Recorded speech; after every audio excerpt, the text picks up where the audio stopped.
asanu ndi atatu 8 awasankha kuti akayambe maphunziro m'masukulu za ukachenjede. Mneneri wa nthambi ya zandende Steve Charles Meke wati izi ndi zofunika kamba kuti zikuthandizira kusula anthu amndende.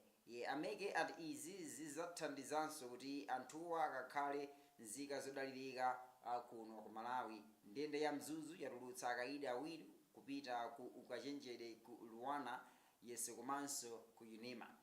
Kuzomba kwatuluka akaidi atatu omwe awiri akupita ku Mzuni ndipo mmodzi ndi wa ku Unima. Ndende ya Blantyre yatulutsa mkaidi mmodzi yemwe akupita ku Mubasa pomwe ya Lilongwe yatulutsa wina mmodzi wa ku Unima.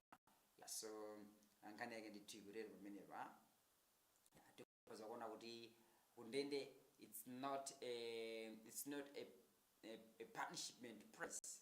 It's not a punishment press. Kapena it's not like kumanda kuti basi kulibeso uchembekezo cha moyo. Komano akaida akapita umene kuja kwa anthu akamangidwa akapita kundende kuja amakhalanso ndi nthawi yowachita yowaumbanso. Ndemwanjira ina kundende it's more like a reformatory press kapena center kumwe makamuumbanso munthu kuti azikhala ndi malingaliro maganizo abwino akhale nzika yokuti ikatulukanso umeneko ikhale yodalirika kuthandiziranso ndithu pa chitukuko cha dziko lino. So akaidi 8 kuchoka ndende zathu za dziko lino asankhidwa kupita sukulu za ukachenjede zomwenso zili mdziko lino. So zimene zikuonetseratu kuti kumeneko ndithu ku ndende sikumalo komwe ndithu yayitingene kuti kumathero amoyo komano ndi kumalonso amene kuli chiyembekezo cha moyo watsopano. So tiyamikire for that selection yomwe ichitika ndithu akaidi 8 ndi TI now ndithu akhale ali ma graduates mzaka zobwerazi. Tionesa nkhani zinapo kuti zikuti motandi pamenepa. Minister of Local Government and Rural Development Ben Piri says the government has established commissions to reconcile chieftaincy wrangles, including some cases currently in court as part of broader efforts to end disputes in Rumpi district. Piri made the remarks on Sunday during the elevation of sub-traditional authority in Kawazamawe in traditional authority and the installation of TA Zolokere at Rumpi Stadium. He said chieftain's wrangles negatively affect service delivery as communities suffer the most, therefore resolving wrangles will help to restore essential services and ensure that development reaches the people. So kani yake nditu imene kuti pamakhala nditu milandu ina yomwe ilipo pakati muno yolimbira na ufumu zinthu zimenezo zomwe zimasokoneza so kuti mwina mala amene kukhanga kulimbira na ufumu samayende bwino. Ndi aunduna ona za maboma ang'ono makamaka ali ndithu ndi dongosolo kuti akonze ayanjanitsenso ndithu milandu imene ite mcholinga chokuti afumu athu amene tina mdziko muno agwire ntchito zawo ndithu bwinobwino, not more kwenyana mashati yayi kukokerana ukunduku ayi.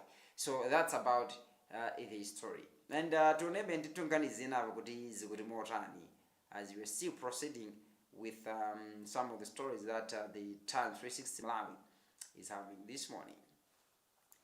The Indian High Commission to Malawi, Amararam Guja, has said that sports is important in promoting unity in a society. Guja made the remarks during the 77th Foundation Day celebrations of the Indian Council of Cultural Relations, ICCR, at the Indian Country Club in Lilongwe on Sunday. He said the event was a good platform to interact with society. Sports plays a crucial role in building team spirit in a society. It was a good platform to network and interact, and they went there to have fun and enjoy. So it was a good event. That's what he said. So I made so the event last Saturday. Tunever ngati zinapa zikuti motani apa.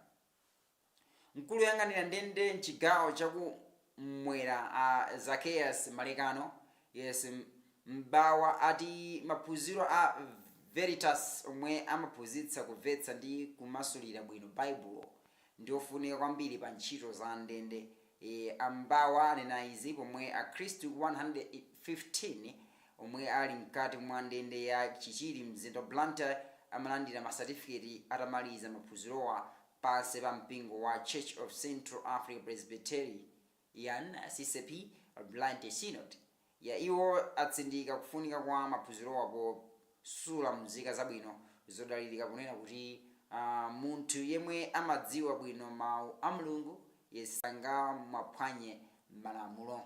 So nkhani yake nditi zikuteronso pamenepo. Tione nkhani zopitirira zomwe tili nazo pamenepa pa time 360 Malawi.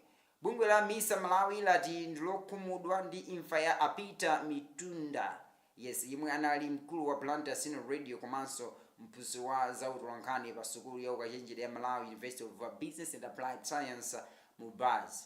Malemu a Mitunda amwalira usiku ndithu wa Saturday atadwala kanthawi yayitali ndipo thupi lawo lilowa manda pa 13 April meaning today ku dera la mfumu yayikulu mkalo mboma la Chiladzulo.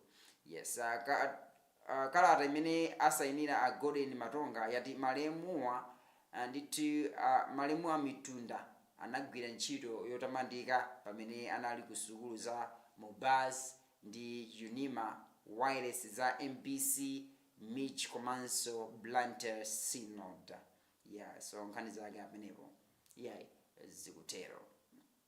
Ndionenso kuti nkhani zinapa mopitirira zikuyamba zotani. Yemwe anali nduna ya zachuma a Simplex Chichola Banda amangidwa ndi apolisi fiscal nditidzulo malinga ndi lawyer wa achichola a Jefferson Kazipatike kumangidwa kutsatira ndithu kalata chomwe chinatengedwa ku bwalo la likulu warrant of arrest. Pakali pano apolisi sananene chomwe awamangira achichola akazipera pamene akazipereka ndithu yokha ndithu ku police. Nkhani yake ikutero ndi zifukwa kuti sizinadziwike padakali pano zomwe awamangira Simplex Chichola Banda. Tionebe ndithu nkhani zosiyanasiyana zomwe tili nazo, and this time ndipite ndithu pamene pa Nation Publication Limited online. Tionenso kuti pali nkhani zotani zomwe tikhoza kugawana mawu amenewo kuchokera pamenepa. Today front page ya the Nation Publication Limited online ini nkhani zotani pamenepa.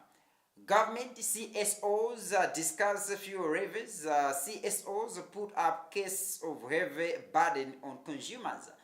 There's been a public outcry kunena kuti mafuta mitengo of course yakwera tudziwa pa dziko lapansi komano kumalawi kunoko yakhangati kuti yanyanyira chifukwa cha ma revenues amene akuyikidwa ku mafuta misonkho amene akuyikidwa ku mafuta. So many people have been asking government kuti tichotsatika misonkho meantime pamene tunena mafuta amene akuvutavuta chifukwa chokuti mitengo yake ya mafuta yokuti yakwera kwambiri amalawi ambiri ndithu akukhangati ali pa chipinjo kuti they should afford mafuta. So it seems that the government is having audience ndi ma CSOs kukambitsana kuti chitsogolo cha nkhani imeneyi ndithu chikhoza kuyenda motani. So we believe unena kuti at the end tikhoza kuona kuti misonkho ina ndibe achotsa makamaka ku mafuta and mitengo ya mafuta ikutsikeko ndithu pang'ono. So that's it. Apaso pali nkhani kunena kuti retired judge Chembezi 6 others in ACB top job race. Nkhani yake ikutero menepo. Bwino kunena kuti akufuna ndithu meneko kulembanso ndithu anthu kubungwe la Anti-Corruption Bureau. Chichola arrested for abuse of office, should be laundering, money laundering that is. Zilumina iso ndithu nkhani imene iso pa front page ya the Nation Publication Limited online news should be a newspaper. Videographer in VP residence security breach police zinachitika ndithu Saturday pamene akuti drone imawuluka ku nyumba kwa mochiri kwa mtsogoleri wa dziko lino kumeneko ndithu ena apolisi azachitetezo anaiona drone manager then nkuipanga follow pakana kwamugwera moteya Yeah, so what was the intention of this the person who was piloting the drone. Maybe has been arrested, and we're going to get more of it.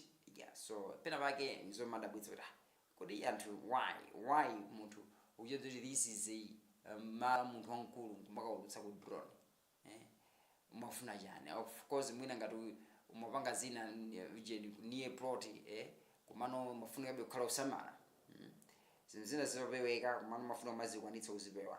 Yeah, so as many nkhani zimezi pa front page ya the Nation Publication Limited newspaper ntsikulalo. Tone back page ya the same newspaper ini nkhani sozozani maomene. Council quotes affiliates, yeah, says the meeting was meant to appreciate their challenges. Malawi women's cricket team claims bronze.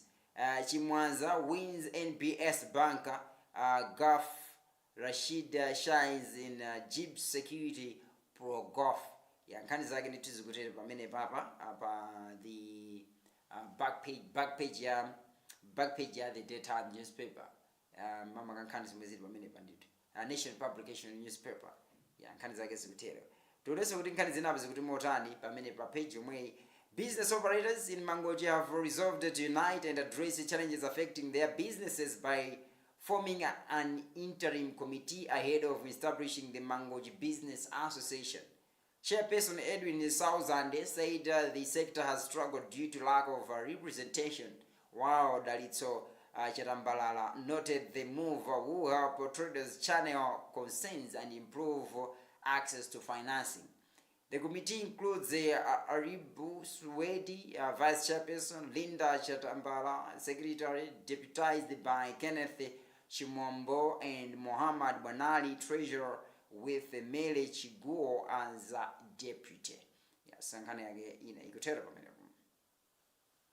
Tunebe nkani zinazo kuti motani pamene bandito pa Nation Publication Limited online. Andokhala kudela luchenza boma la Tcholo ayamikira phungu waderalo imwenso ndi nduna ya zamalo chimwemwe chipungu kamba kathandizo la njinga 40 zakapalasa zomwe apereka ku komiti ya chitukuko aderalo pa oyankhula ndithu pamwambo wopereka njinganzo. Achipungu ati achita izi pofuna kuchepetsa vuto la mayendedwe pakati pa adindo. Nkhani kutero ndithu.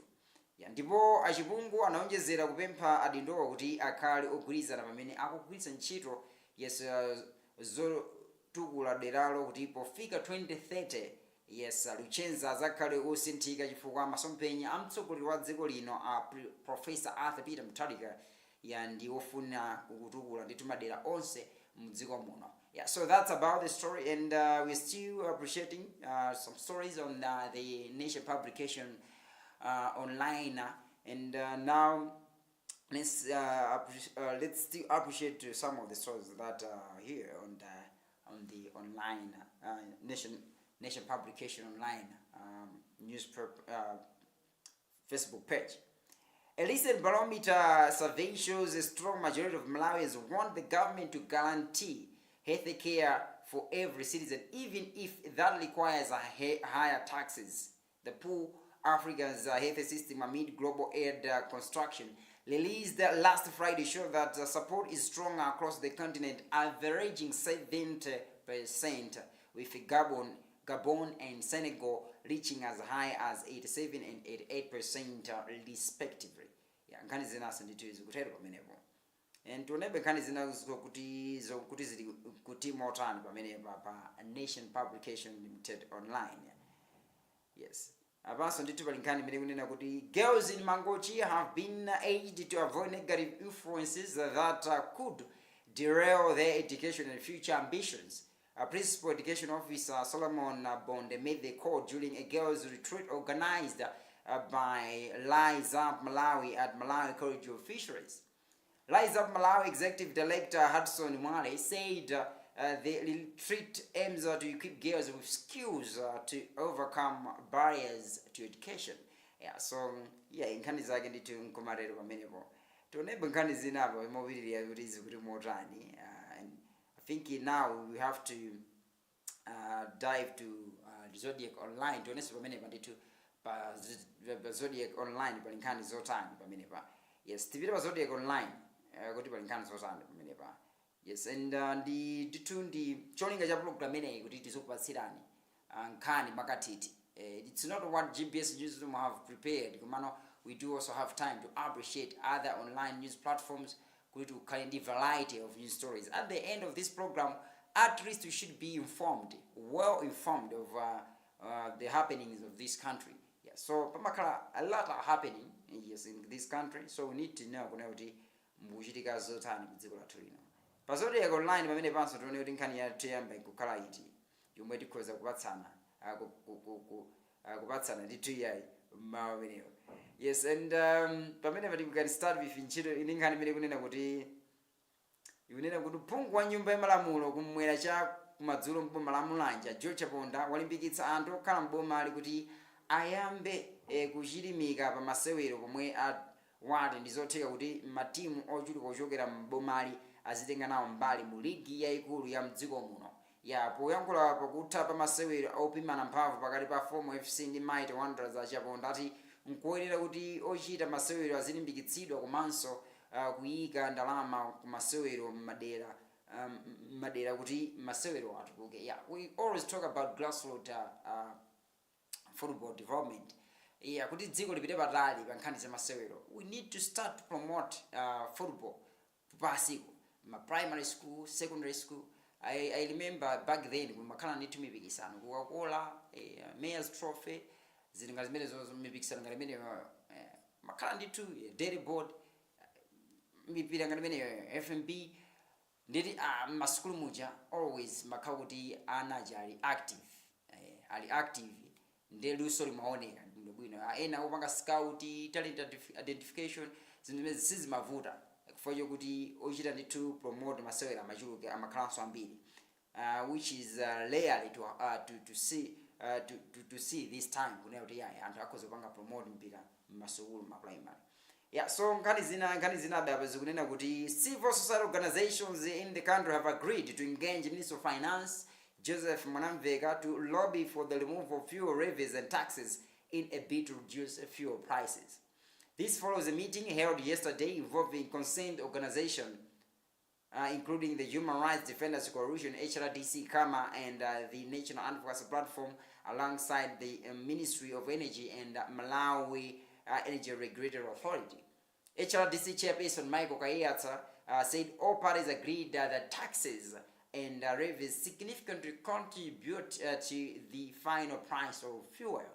Yeah, so he also acknowledged that while other factors influence pump prices, some of them are beyond local control. Yeah, so nkhani yake ndimeneyo ndakamba abone kuti ma CSOs mabungu amene amamenyera mu front afuna nditu they are engaging government as of now ndi ayotsebe misonko ku mafuta wati farmers futa pale akalipana akukwera just because of misonko ina ndi yomwe ili yapangidwa ndi applied kumeneko.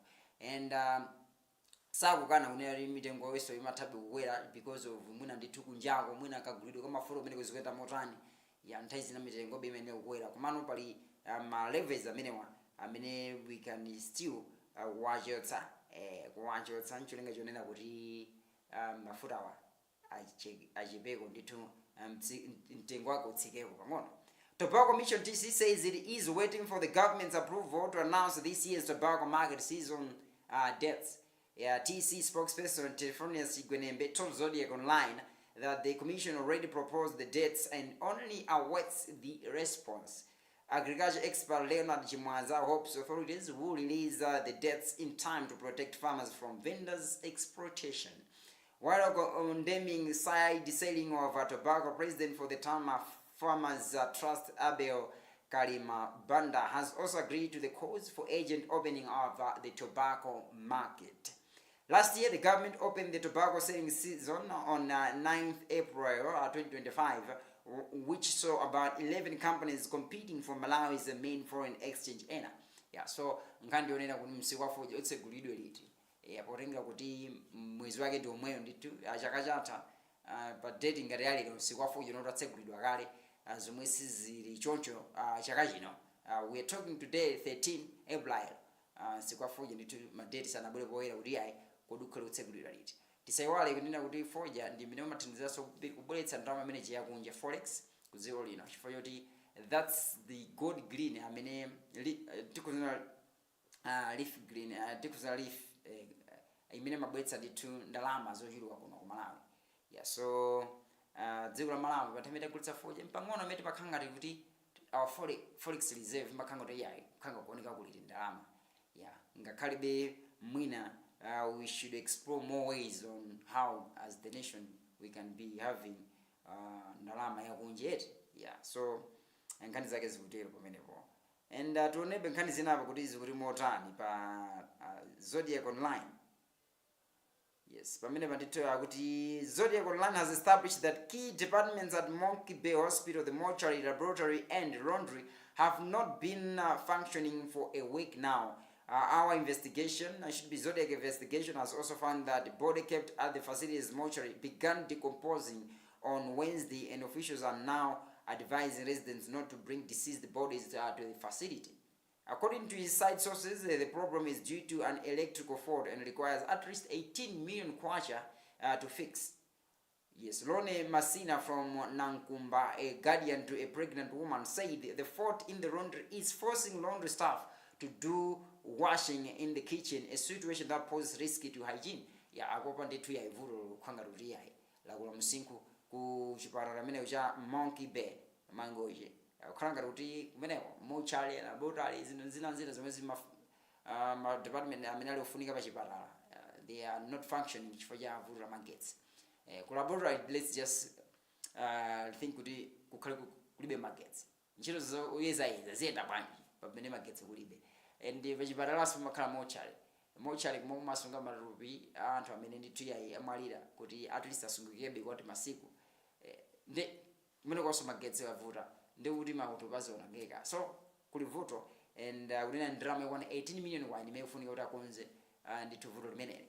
And I think this is a need yomwe ndithu kufunika kuti government should prioritize ndithu mwachangu kuti vuto limeneli lipangidwe fixed. Ngoti yayi ntchito za chipatala kumeneko zisakusokonekere yayi zipitabe ndithu chitsogolo tikozetera pamenepo. As the race for the Media Institute of Southern Africa Mr. Malawi chapter chairperson heats up ahead of the 9 May elections, aspirant Janet Mtali has called on journalists to elect leaders who will take concrete actions against media oppression. Mtali made the remarks on Saturday after engaging members of the Mchinji Journalist Union.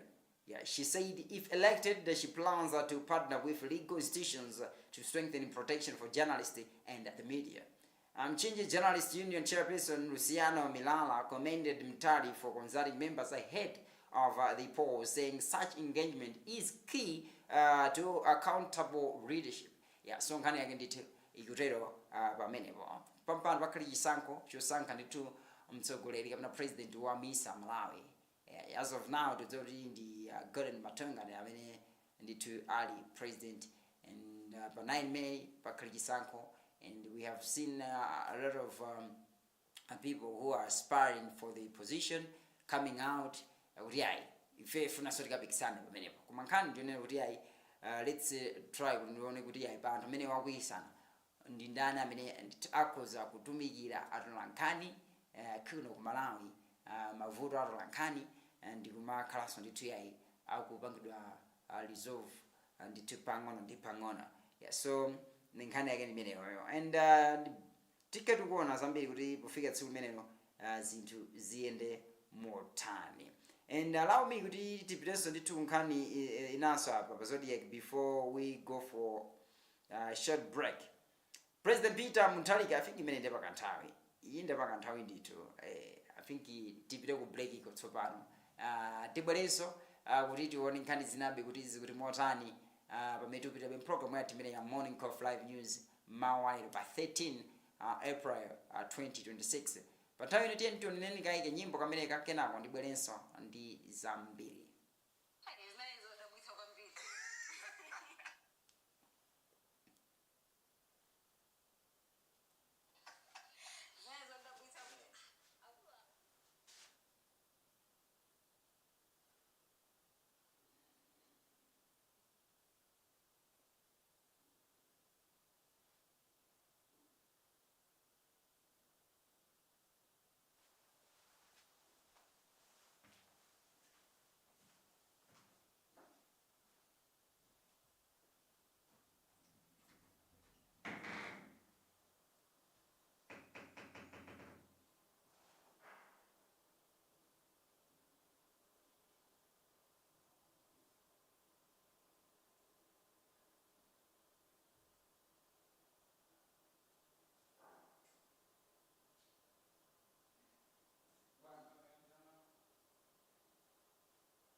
Tupita bendi program yati mene ya morning coffee live news msiku lalero and ndikupo ni mwanjisangalala ndi nyimbo imeneyo uchekera nditu wa Teti Makaradi ndetu oneso nkhani za msangulutso kuti izikutinso motani mawa wa lero pankhani za msangulutso tiyambe ndithu ndi JBS news kuti yayi imene ndithu yayi yati kozekera tsaso nkhani zotani zomwe tikhoza ndithu kugawana malo program imeneyi and pankhani za msangulutso tuone kuti nkhani yoyambirira amene tili naye apa yomwe tikhoza kugawana ndi kuti yani.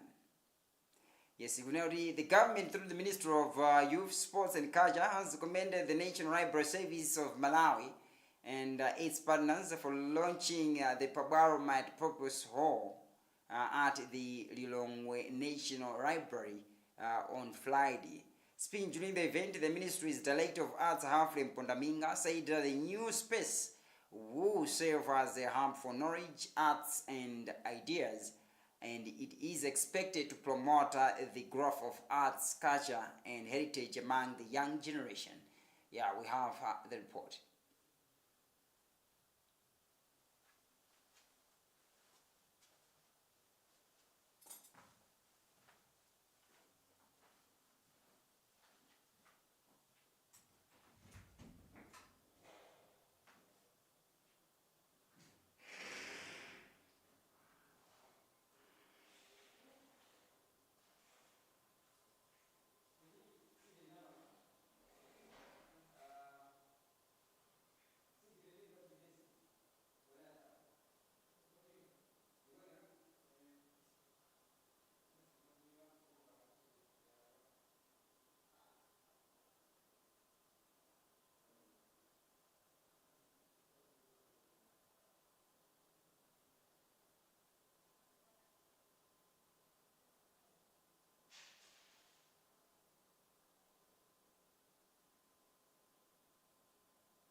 Tupita bendi program at mini morning coffee live news and pano tukuona nkhani za msangulutso and this time toneso kuti nkhani za msangulutso zimenezi zikuti motani makamaka nditi tipite pamene pa Zodiac Online pa Zodiac Online tione nkhani zimene za msangulutso zikukamba zotani.